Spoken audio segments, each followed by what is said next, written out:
YS Jagan ప్రశ్నలకు సమాధానం చెప్పలేక చంద్రబాబు ముఠా చేతులెత్తేసిందని వైఎస్ఆర్సీపీ నేత పోతినేని మహేష్ ఎద్దేవా చేశారు. మద్యం కేసులో కోర్టులు కంటే ముందే ఎల్లో ముఠా విచారణ చేస్తుందన్నారు. ఆధారాలు ఉన్నాయని కాసేపు చెరిపేశారని మరి కాసేపు అంటున్నారు. వ్యవస్థలను ప్రభావితం చేసేందుకు రోజుకొక బేతాళ కథ అల్లుతున్నారు. 375 కోట్ల పేజీల డేటాను తొలగించారంటూ కొత్త కథ అల్లుతున్నారు. ప్రభుత్వ దగ్గర ఎట్లాంటి ఆధారాలనే ఇలాంటి కథలు చెప్తున్నారు. కోర్టులో ఒక ఆధారాన్ని కూడా చూపలేకపోయారు అని పోతినేని మహేష్ అన్నారు. నిజంగా డేటా డిలీట్ అయితే బెవరేజెస్ కార్పొరేషన్ మీద ఎందుకు కేసులు పెట్టడం లేదు? కంపెనీల దగ్గర ఉండే డేటా కూడా మాయం అయితే వాటిపై కేసులు పెట్టాలి కదా. డిస్టిలరీలకు ముడి సరుకులు విక్రయించే సంస్థల దగ్గర డేటా ఉంటుంది. అది కూడా డిలీట్ అయిందా?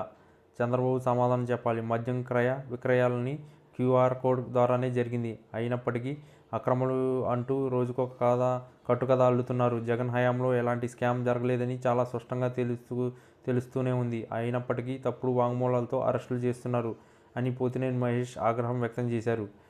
స్కామ్లో రాజకేశ్ రెడ్డి కీలకం అని మొదట్లో అన్నారు. తర్వాత ధనుంజయ రెడ్డి, కృష్ణమోహన్ రెడ్డి కీలకం అన్నారు. ఇప్పుడు మిథున్ రెడ్డి కీలకం అంటున్నారు. తనకు సంబంధం ఉన్నట్లు ఆధారాలు చూపమని మిథున్ రెడ్డి సవాల్ చేస్తే ప్రభుత్వం స్పందించలేదు.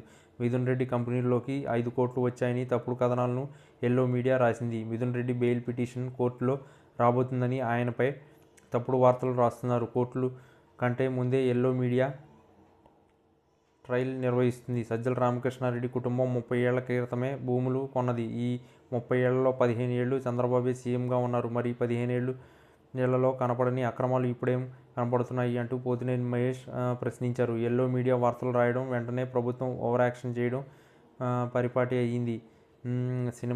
సినిమాల విషయంలో ప్రభుత్వం జోక్యం ఏంటని గతంలో పవన్ కళ్యాణ్ అన్నారు. మరి మంత్రి కందుల దుర్గేష్ ఇప్పుడు ఎందుకు విచారణ చేస్తుంది? టీడీపీ నేతలే థియేటర్ల వద్ద బంద్ వెనుక ఉన్నారని జనసేన నేతలు అంటున్నారు. కందుల దుర్గేష్ పర్యటన శాఖ మంత్రిగా ఉండి రాష్ట్రానికి ఏం సాధించారు అని మహేష్ నిలదీశారు. ఏపీ డిప్యూటీ సీఎం నటుడు పవన్ కళ్యాణ్ సినిమా హరిహర వీరమల్లు కోసం మంత్రి కందుల దుర్గేష్ హెచ్చరిక జారీ చేశారు. థియేటర్ల బంద్పై మంత్రి దుర్గేష్ ఏకంగా విచారణ చేపట్టాలని ఆదేశించారు. ఈ సందర్భంగా మంత్రి కందుల దుర్గేష్ మాట్లాడుతూ సినిమా థియేటర్ల మూసివేతపై విచారణకు ఆదేశించాం. హోంశాఖ కార్యదర్శి చేత విచారణ చేపట్టాం. ఎందుకు సినిమా హాళ్లు బంద్ చేస్తున్నారో విచారిస్తున్నాం. ఈ నిర్ణయం వెనుక ఎవరున్నారో విచారించమని చెప్పాం.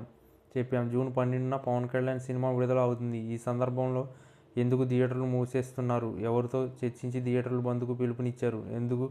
అందుకే మేం విచారణకు ఆదేశించామని చెప్పుకొచ్చారు.